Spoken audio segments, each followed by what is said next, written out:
O primeiro passo foi dado hoje para criar esse partido, né, nos moldes que a grande maioria da população sempre desejou. Um partido conservador, um partido que respeita todas as religiões, um partido que dá crédito, né, aos valores familiares, é um partido que defende a legítima defesa, é um partido que quer o livre comércio com o mundo todo, sem o viés ideológico. Então, no seu estatuto está muito bonito, né, mas, obviamente, nós queremos que isso, na prática, venha a se fazer valer no futuro quando ele for criado. E o número escolhido é o número 38.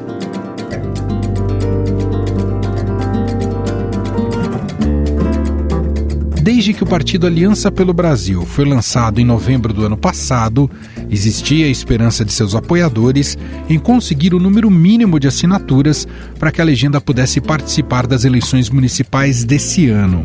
No entanto, passado 9 meses do evento inaugural, o partido do presidente Jair Bolsonaro está longe de cumprir um dos requisitos para ser registrado no Tribunal Superior Eleitoral.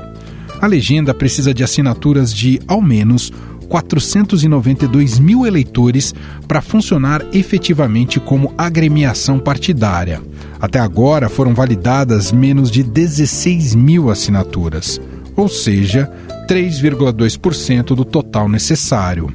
O senador Flávio Bolsonaro, filho do presidente, que virou uma espécie de garoto propaganda do partido, já havia admitido que a legenda não teria condições de participar das eleições municipais. A Aliança pelo Brasil não ficará pronta a tempo para disputar as eleições já de 2020. Apesar de todo o suporte técnico que o TSE tem dado à criação do partido, ele infelizmente não vai se viabilizar a tempo, e não apenas por isso. Há uma decisão política nossa de que é melhor a formação do partido acontecer com bastante calma, não tem por que ter pressa já para esse ano. Segundo a análise da seção de gerenciamento de dados partidários do tribunal, mais de 25 mil assinaturas foram rejeitadas por uma série de motivos, que vão desde eleitores filiados a outras siglas até pessoas que já morreram ou que simplesmente não existem. No momento, o TSE está processando outras 99 mil assinaturas. O tribunal diz ter recebido quase 140 mil fichas de apoio, no total, o que ainda representa um número bem menor do que o mínimo necessário. Eu segundo a conscientização de cada um de vocês da importância de pegar essas fichas ali atrás e levar os amigos ao cartório. Para conseguir a regularização até 2022, quando Bolsonaro deve disputar a reeleição, o Aliança pelo Brasil terá de agilizar a coleta de assinaturas válidas, pois a legislação eleitoral estabelece que cada apoiamento tem validade de 2 anos, ou seja, as primeiras fichas começam a expirar em dezembro do ano que vem. Então espero poder contar com você. A missão é tranquila, mas se possível, chama um coleguinha, fala com um amigo, com a família. Vamos todo mundo fazer parte dessa corrente que, se Deus quiser, vai gerar bons frutos. Esse é o filho 02 do presidente, o deputado Eduardo Bolsonaro, fazendo um apelo para aumentar o número de assinaturas. Além disso, os responsáveis por viabilizar o partido culpam o período de pandemia pelo atraso, já que os cartórios eleitorais estão fechados. A legenda também já enfrenta um desgaste interno, principalmente entre os advogados e marqueteiros que estão à frente da criação do partido e que discordam em uma série de estratégias jurídicas. E mais, 2 importantes nomes da agremiação, Luiz Felipe Belmonte e Sérgio Lima, são investigados no inquérito das fake news no STF. Órfãos de uma legenda para chamar de sua, os bolsonaristas buscam uma nova casa temporária, até que o Aliança pelo Brasil esteja disponível. Vai sair o partido. Nós sempre tem uma alternativa, caso dando errado, mas vai ser bem diferente que 18. Pode acreditar na democracia que nós vamos mudar o Brasil com as armas da democracia. Dentre as opções que o presidente está avaliando, consta o partido de Roberto Jefferson, o PTB. O ex-deputado fez um convite ao presidente para se filiar à legenda. Ele já foi meu liderado. Eu era o líder da bancada do PTB e ele deputado federal do PTB. E eu terei o maior prazer que ele volte ao PTB. Quero convidá-lo, já que ele está sem partido, para que ele dispute o seu mandato à reeleição de presidente da República no PTB pelo PTB. Por outro lado, o presidente tenta uma reaproximação com o PSL, na tentativa de retomar sua base de apoio, que possui uma das maiores bancadas da Câmara dos Deputados. No entanto, as lideranças do partido se colocam contrárias a reatar os laços com Bolsonaro devido ao racha de 2019. O presidente Bivar ficou muito magoado. Não apenas o presidente Bivar, mas quase a unanimidade dos parlamentares do PSL ficaram muito magoados. Mas isso passa. Há também opções como o PRTB, do vice-presidente Hamilton Mourão, o Republicanos, do prefeito do Rio, Marcelo Crivella, e o Patriotas. Quem nos conta mais sobre essas tentativas e sobre os percalços enfrentados pela turma do Aliança pelo Brasil é a repórter do Estadão em Brasília, Camila Turtelli. Tudo bem, Camila? Como vai? Tudo bom com você? Tudo bem. Camila, com o iminente naufrágio do partido do Bolsonaro, o Aliança pelo Brasil, que não deve sair a tempo das eleições municipais, isso, de alguma maneira, imagino que está mexendo com a base, ou parte da base mais bolsonarista do presidente, e justamente pela proximidade aí das eleições. O que você colheu, né, desses políticos e de como está o clima em relação a isso? Esse povo todo sem partido e muito ligado ao presidente, hein, Camila? A gente tem uma divisão que foi criada no ano passado na bancada do PSL, que é a segunda maior da Câmara, né, com 52 deputados, que se dividiram entre bolsonaristas e bivaristas. Boa parte, ou quase todos os bolsonaristas, declararam e declaram que migrariam para a Aliança pelo Brasil. Só que a gente está já quase agosto, o Aliança pelo Brasil não deslanchou, não chegou nem perto do número necessário de apoiamento para criar o partido, parte disso em razão da pandemia, enfim. Com essa promessa não concretizada, eles passaram a uma reaproximação com o PSL. Na semana passada, eu conversei com o deputado Felipe Francischini, que é o novo líder da bancada do PSL na Câmara, e ele contou algumas coisas interessantes. Por exemplo, que o presidente Jair Bolsonaro ligou para ele no dia seguinte que ele assumiu a função, falou de reaproximação, falou para eles sentarem, conversar, fazer uma reunião. A gente sabe que o presidente Bolsonaro ele tem sido assediado aí por outros partidos para se filiar, pelo PTB, talvez pelo Republicanos. Existe essa conversa de talvez até eles refiliar ao PSL. Além disso, uma coisa que o Francischini falou sobre essa não criação do Aliança, que essa demora, segundo ele, nas palavras dele, fez com que alguns deputados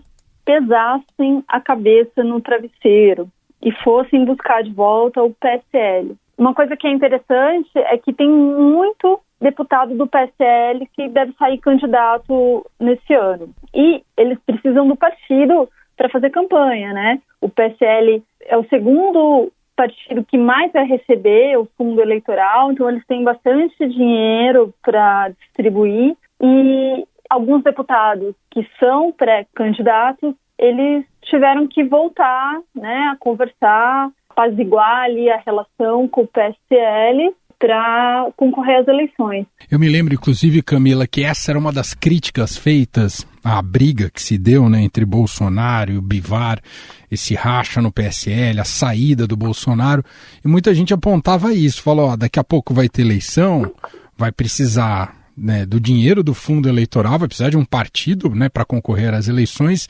e esse faro de dinheiro e de poder pode mexer muito com o presidente e seus apoiadores.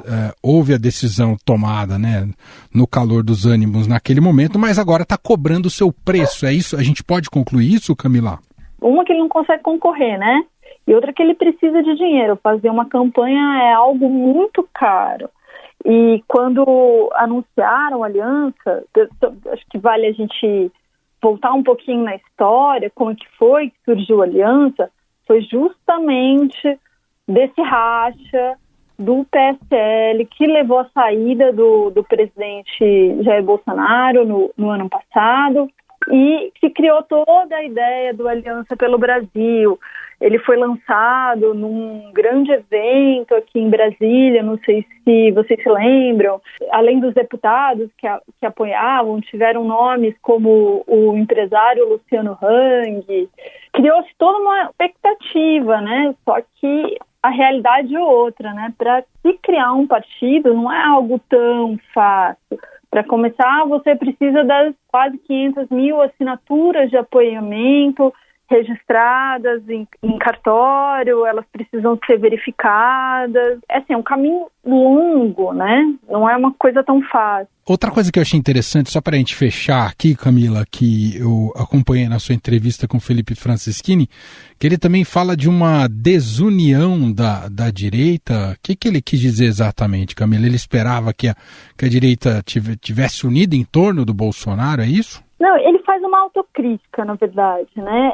Porque ele fala desse histórico do PSL o ano passado, acho que vocês lembram, o PSL foi tiro, porrada e bomba no ano passado, várias brigas, vários rachas, teve a guerra de listas e tudo mais, e ele faz essa autocrítica, que a direita é muito desunida, é muita teoria da conspiração que não acaba mais, e ele atribuiu isso um pouco à falta de experiência. A grande maioria dos deputados do PSL são de primeiro mandato, e ele fala que falta muita experiência, que é uma questão que só a maturidade pode trazer para esses deputados, e que ele acredita que as coisas daqui para frente vão ser um pouco diferentes. Mas aí a gente tem que esperar para ver como é que vai ser, né? Uma bancada que tem Joyce Hasselmann, Carla Zambelli, Bia Kicis, tem toda aquela turma dos deputados bolsonaristas que são alvo do inquérito das fake news, que gostam de ir para a rede, não poupam críticas aos alvos deles. Então vamos ver esse retorno desse pessoal, essa reaproximação desse pessoal aí que esperava que o Aliança pelo Brasil já estivesse pronto. Muito bem, Camila Turtelli, repórter do Estadão, diretamente de Brasília, mais uma vez batendo um papo aqui com a gente, falando sobre as possibilidades que se abrem por conta do fracasso, ou provável fracasso da formação do Aliança pelo Brasil, partido do presidente Jair Bolsonaro, com vistas, né, o objetivo inicial era a eleição deste ano, a eleição municipal, mas tudo indica que não haverá tempo para isso. Muito obrigado, viu, Camila? Eu que agradeço. Sem o Aliança pelo Brasil, qual será o papel de Bolsonaro nas eleições municipais? Bolsonaro vai desistir da ideia de um novo partido e vai se abrigar em outra legenda? Sobre o assunto, eu converso agora com o cientista político Rafael Cortes, da Tendências Consultoria. Olá, Rafael, como vai? Tudo bem? Olá, Emanuel, tudo bem? Agradeço mais uma vez o contato de vocês. Por mais que se esteja no poder, com toda a máquina a seu favor e também com toda a mídia a seu favor, Rafael, criar um partido no Brasil da noite para o dia está se mostrando que não é tão simples assim. É isso, Rafael? Nunca foi, né? E sobretudo por conta da natureza, né, do projeto político do presidente Bolsonaro, que em boa medida se apresentou à sociedade com um discurso contrário aos partidos políticos e às organizações políticas tradicionais. É um discurso que, de alguma maneira, ela tenta se contrapor a toda e qualquer organização que se coloque entre o exercício do poder e o povo, né, e as manifestações populares. Então, todos esses canais de representação não fazem parte, né, não é o terreno natural que o bolsonarismo emergiu.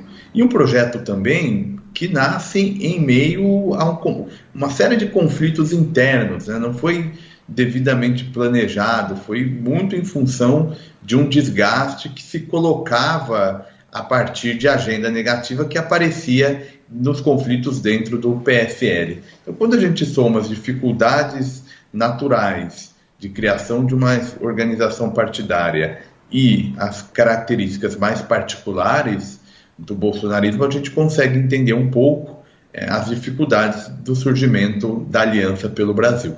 Eu queria também te ouvir, Rafael, porque o Aliança pelo Brasil tem utilizado isso na sua comunicação, na sua divulgação e até para atrair novos adeptos e aqueles que poderiam assinar, se filiar ou efetivamente ao partido. Eles se colocam como o primeiro partido conservador de direita no Brasil. É o primeiro mesmo, Rafael? Ou é puro marketing essa frase, essa definição, hein, Rafael? Tem algum grau de marketing, né?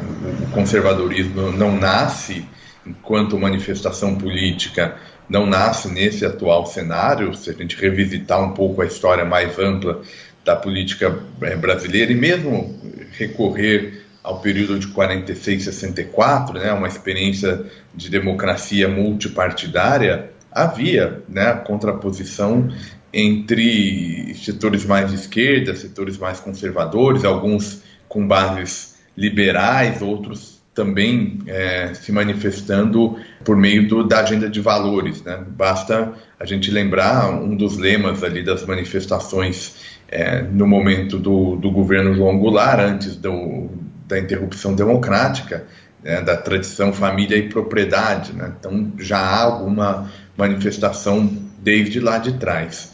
O que me parece que a Aliança pelo Brasil traz, entre aspas, de novidade, é combinar a sua criação, né, a sua emergência, num momento em que, de fato, esse conservadorismo encontrou vozes, encontrou canais para se tornar uma manifestação com maior peso político, tá? Então, nesse sentido, a Aliança pelo Brasil potencialmente pode ser um partido com um bom desempenho eleitoral, naturalmente, se conseguir enfrentar esses desafios, né, de transformar o bolsonarismo, que é um fenômeno muito marcado pela figura do presidente Bolsonaro, em um movimento cada vez mais associado a uma ideia, né, a um conjunto de valores. Isso pode ajudar o partido lá na frente, ainda que os obstáculos, como a gente sabe, não são nada triviais.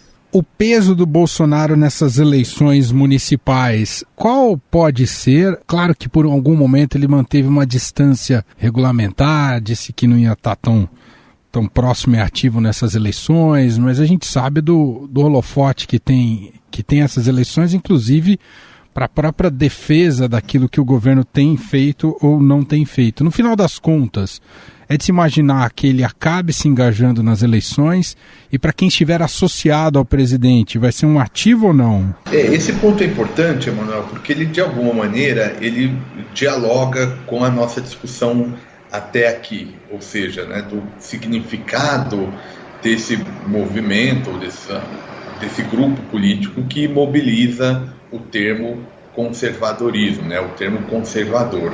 Então, no fundo, a nossa discussão aqui existe um movimento político, um apoio político para algumas ideias que independam da participação direta do presidente Bolsonaro, né? E, num segundo passo, se o presidente vai ser um ator relevante nessa mobilização, por conta de um cenário em que há ainda um processo de pandemia e seus desdobramentos muito elevados. O presidente recém passou aí por um risco e ainda não está totalmente encerrado um risco de interrupção do mandato, e um presidente que não tem partido político. Então, esses elementos sugerem uma participação e um efeito menos relevante do presidente do que a gente tinha quando havia uma coalizão político-partidária mais clara e os presidentes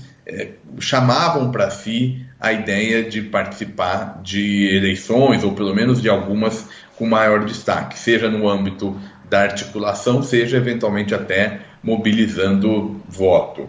Se isso então for verdade, né, me parece que a gente deve ter uma ação um pouco mais pontual do presidente, olhando essa dimensão do apoio mais formal, né?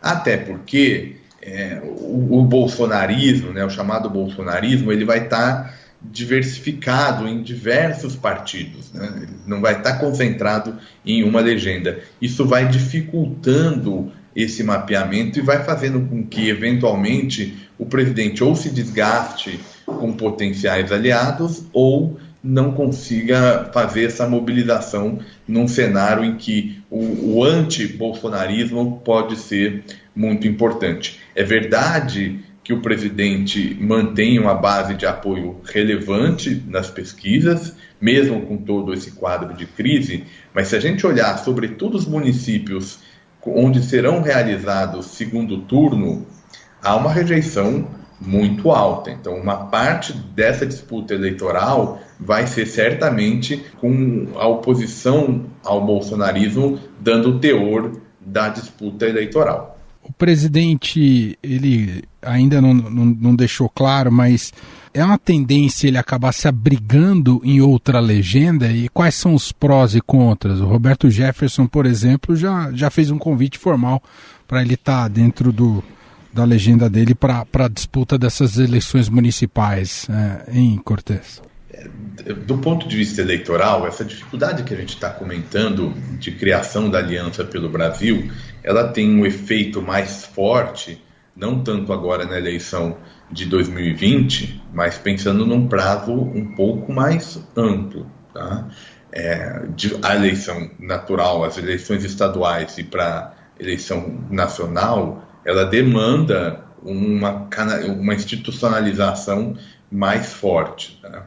Então, me parece que, passada as eleições de 2020, acho que chegou o momento do presidente definir se de fato vai fazer um investimento em construir uma legenda para abrigar os seus apoiadores ou pessoas que partilham das suas ideias e do seu movimento político. Porque, uma vez mais, se essa mobilização não ocorrer, corre o risco de chegar em 2022 sem esses canais mais partidários, com uma diferença, tá? Isso, que é uma diferença que pode ser importante. O Bolsonaro de 2022 não vai ser o Bolsonaro de 2018. Né? O presidente percebeu a importância de fazer política de fato. Então, há um custo de não fazer e fazer uma campanha tal como foi feita em 2018. Até porque, em 2022, quem vai buscar a reeleição carrega os custos e os benefícios de ser governo. E, muito provavelmente, a gente deve chegar em 2022 com um custo muito elevado. É pouco provável que o melhor caminho para o presidente concorrer em 2022 seja, de novo, um caminho sem uma legenda minimamente organizada. Muito bem, ouvimos Rafael Cortes, cientista político da Tendências Consultoria, mais uma vez gentilmente batendo um papo e participando aqui do nosso programa. Muito obrigado, viu, Rafael? Eu que agradeço, Manuel, mais uma vez, e estou à disposição para novos pontos aí para o debate político. Estadão Notícias. O Estadão Notícias desta terça-feira vai ficando por aqui. Super feliz de estar de volta aqui na apresentação do programa. Conta com a produção do Gustavo Lopes. Obrigado por ter cuidado deste programa aí nos últimos dias. E montagem de Nelson Volter. O diretor de jornalismo do Grupo Estado é João Fábio Caminoto. Quiser conversar com a gente, mandar um e-mail, podcast@estadão.com. Um abraço para você e até mais. Estadão Notícias.